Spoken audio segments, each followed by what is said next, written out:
और जब विवाह होता है तो वो विवाह के कुछ समय के पश्चात क्या होता है, विदाई होती है। हाँ। तो माता पार्वती की विदाई हो रही है, लेकिन विदाई से पहले नैना द्वारा पार्वती मैया को उपदेश दिया गया है। पार्वती मैया की जो माता है नैना ब्राह्मणी, उस ब्राह्मणी के द्वारा एक उपदेश दिया गया। जानते हो ब्राह्मणी पत्नी ने क्या कहा? ब्राह्मणी पत्नी बोली, हे पार्वती, मैं तुझे एक बात बताती हूँ और हर माँ को ये बात अपनी बेटियों को बताना चाहिए। जब व्यक्ति का विवाह करो तो विवाह के समय माता ही उपदेश देती है।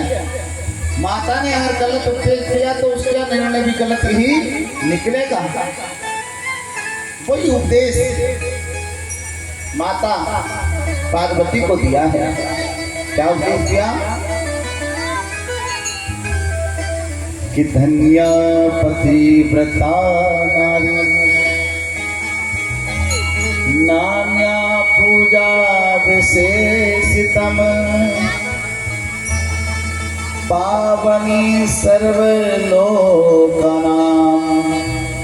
सर्वपापघ्नं।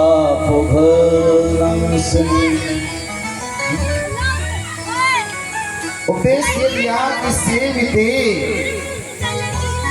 परमं पवित्र प्रेम, यानी हे मैना ने उपदेश दिया पार्वती को कि सबसे पहले ये उपदेश सुन, हे पुत्री, मन वचन कर्म से नारी का जो कर्तव्य है, क्या है?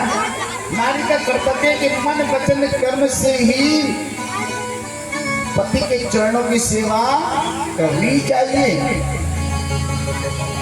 और धन्या पतिव्रता, और संसार में वही नारी धन्य है जो विशेष रूप से अपने पति को पूजनीय समझती हो। हाँ।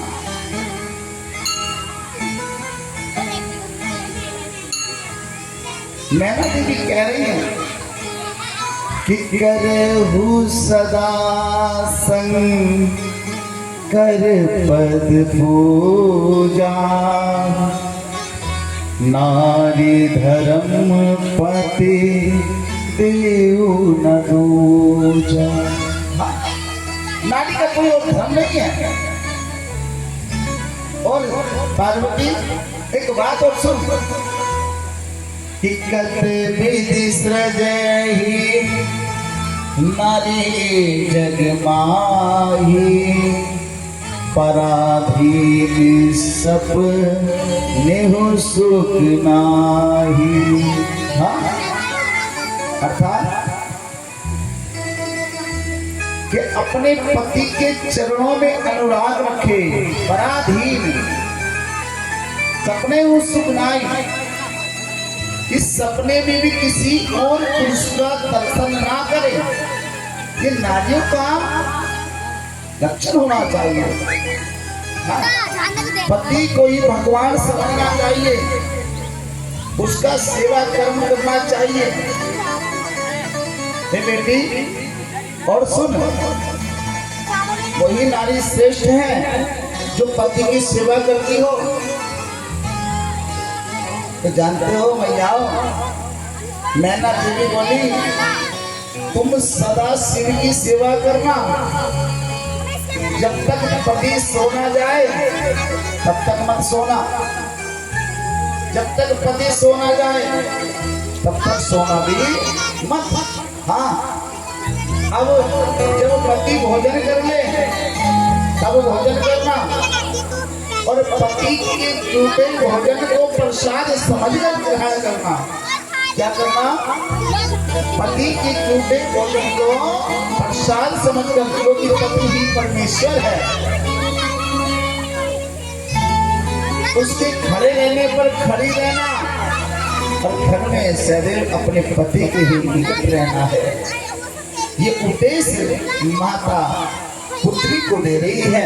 और जो माता अपनी पुत्री को ऐसा उपदेश देती है, मानो पतिव्रता नारी सहदेव सौभाग्य की चिन्हों को अपने अंतःकरण में अपनाती है।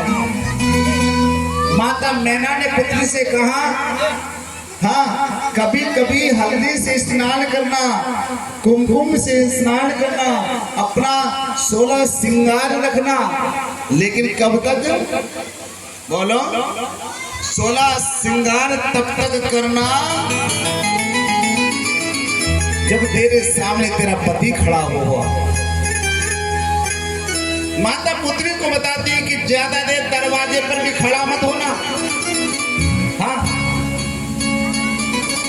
अगर पति घर में है तो श्रृंगार की अवस्था रखनी है, और पति कहीं बाहर कमाने चला जाए, परदेश चला जाए, तो साध्वी का रूप धारण करके रहना है। साध्वी का रूप धारण करके ये माँ पुत्री को उपदेश दे रही है। और कभी भी अतिरिक्त अपने पति के अलावा अन्य पुरुषों से ज्यादा वार्तालाप मत करना।